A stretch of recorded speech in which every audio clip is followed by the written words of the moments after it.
जी, MS word की है बारी अब। इसके अंदर क्या है कि 2010 मैंने इसीलिए लिखा या इसलिए पढ़ा रहा हूँ क्योंकि आपने 2010 को यूज़ किया है। वैसे जो भी फंक्शनैलिटीज़ है सारी की सारी वही होती हैं, बस उसमें जो फीचर्स हैं कुछ ऐड हो जाते हैं।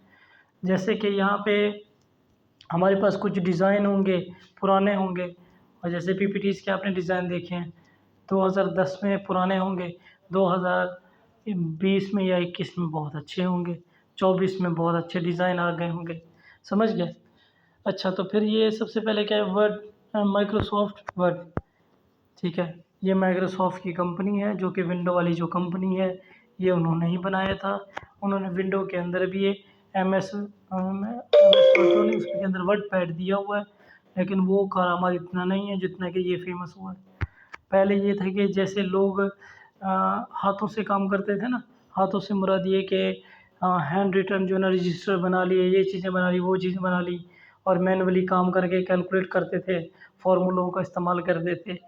जैसे ही एम एस वर्ड आया, एम एस ऑफिस आया, तो लोगों ने कहा कि ये हमारी जॉब खा जाएगा, ये अब एम एस वर्ड आ गया है, ये तो इनसे एम एस वर्ड हो गया, एक्सेल हो गया, पावर पॉइंट हो गया, तो और ज़्यादा जो है ना आसान हो गया लोगों के लिए।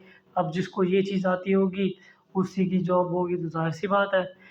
अब मैं अगर अपनी फील्ड में एआई का इस्तेमाल करना नहीं सीखूँगा तो फिर मैं कैसे आगे बढ़ पाऊँगा? नहीं बढ़ पाऊँगा ना। तो फिर चीज़ों को अडॉप्ट करना चाहिए हमें। अच्छा, जो वर्ड, माइक्रोसॉफ्ट वर्ड है वो क्या है, वर्ड प्रोसेसिंग प्रोग्राम है, design to help you create professional quality documents. क्या कर रहा है ये, आपको डॉक्यूमेंट बनाने में बहुत ज़्यादा हेल्प कर रहा है। अच्छा, डॉक्यूमेंट एक तो एम एस वर्ड की, एक्सेल की और पावर पॉइंट की, इसी की एक्सटेंशन देख लेना, चैट जीपीटी से भी पूछ लेना, ठीक है। अच्छा, तो ये क्या कर रहा है, वर्ड के डॉक्यूमेंट बनाने के लिए, हम लोग वर्ड क्या है, डॉक्यूमेंट बनाने के लिए काम आता है, लेटर्स वगैरह सारी चीज़ें। अच्छा, इसमें समझने की क्या बात है, इसमें इसका इंटरफेस समझने की बात है। ऊपर जो ये हमारे पास अंडो रीडो हैं, ये दो बटन है, साथ में एक सेव का बटन है। फाइल के ऊपर क्लिक करेंगे तो क्या है, ये मेन्यू टैब है, ठीक है। मेन्यू टैब में बहुत सारी चीज़ें आ जाती हैं। उसके अलावा आ गया हमारे पास टाइटल बार ऊपर। मिसाल के तौर पे जब आपने डॉक्यूमेंट को सेव नहीं किया होगा तो ऊपर लिखा होगा डॉक्यूमेंट 1। ये डिफ़ॉल्ट ही लिखा हुआ होता है जब तक आप लोग सेव नहीं करते। अच्छा, साथ में क्या मिनिमाइज़ बटन है और मैक्सिमाइज़ बटन भी है, और साथ में क्लोज़ का बटन भी है। आपके ऊपर वाला जो ये हिस्सा हो गया, रिबन हो गया, नीचे ये साइड पे स्क्रॉल वाला हो गया, और नीचे ज़ूम लेवल है। नीचे देखेंगे तो लेआउट बटन, बटन का लेआउट है। उसके अलावा number of words in document और नंबर ऑफ़ पेजेस हो गए, ठीक है, ये नीचे दिए गए हैं। साथ में रूलर है, रूलर को क्या करोगे, व्यू के ऊपर क्लिक करके इसको भी आप लोग ऑन कर दोगे। समझ गए, ये है सारा का सारा इसका इंटरफेस। अच्छा, इसके मैं कुछ चीज़ें तो पढ़ा दूंगा आप लोगों को, लेकिन ये कैसे आप लोगों को पता चलेगा, वीडियोस से। वीडियोस के लिंक मैं आप लोगों से शेयर कर देता हूँ, ठीक है। उसमें से देख के आप लोग देख लेंगे कि भाई ये क्या है। इसका टेस्ट का जो 60% है, मतलब 100 में से 60% इसी ऑफिस से ही आएगा।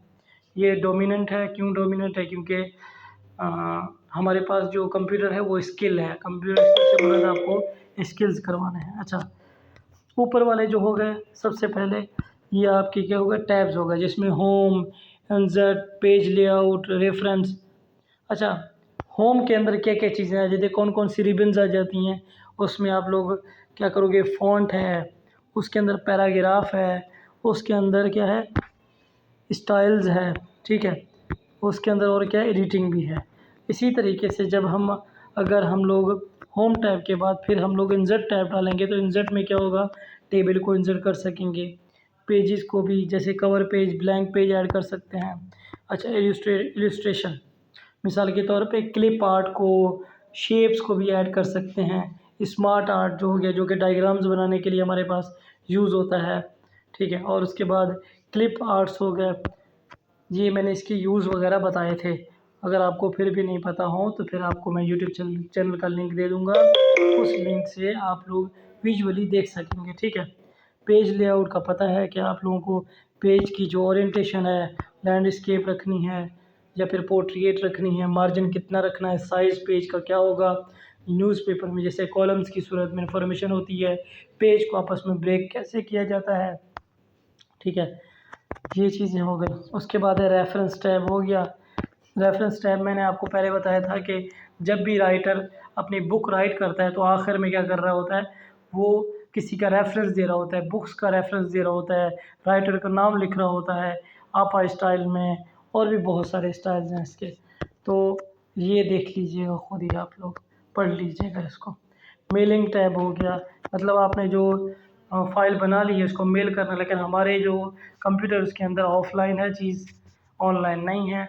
हमारे पास ये क्या है, क्रैक हुआ हुआ वर्जन है। अगर हमारे पास ये लाइसेंस वाला होता MS ऑफिस, तो फिर क्या होता, हम लोग इसकी जैसी डॉक्यूमेंट बनाते तो यहीं से मेल भी कर सकते थे। और इवन कि आप लोग चैट GPT को, इसकी एक एक्सटेंशन आती है चैट GPT की, वो यूज़ करके इस MS ऑफिस के अंदर चैट GPT का इस्तेमाल कर सकते हो। मिसाल के तौर पे कोई डॉक्यूमेंट बनवाना हो तो चैट GPT को इसी के अंदर कमांड दोगे तो चैट GPT इसी के ऊपर क्या कर देगा, आपको आपको जो है ना डॉक्यूमेंट बना के दे देगा। लेकिन वो MS ऑफिस जो होगा वो क्रैक नहीं होगा, वो बल्कि परचेज होगा, लाइसेंस वाला होगा। खैर, रिव्यू टैब में रिव्यू की चीज़ें आ जाती हैं। कैसे रिव्यू की चीज़ें आ जाती हैं, रिसर्च थ्योरीज और वर्ड काउंट हो गया, ट्रांसलेशन, लैंग्वेजेस वगैरह चेंज करनी है, और क्या है, ट्रैक चेंजेस। वैसे ये यार मैंने ज़्यादा इस पर फोकस नहीं करवाया, पर ये रेफरेंस रिव्यू टैब देख लीजिएगा। रिव्यू टैब ये कि आपके पास जो ग्रामरली मिस्टेक्स नहीं होती ग्रामर की, तो नीचे से क्या कर रहा है, अगर आपके पास ग्रामर की मिस्टेक होंगी तो नीचे से कौन सी लाइन, ग्रीन लाइन शो कर देगा।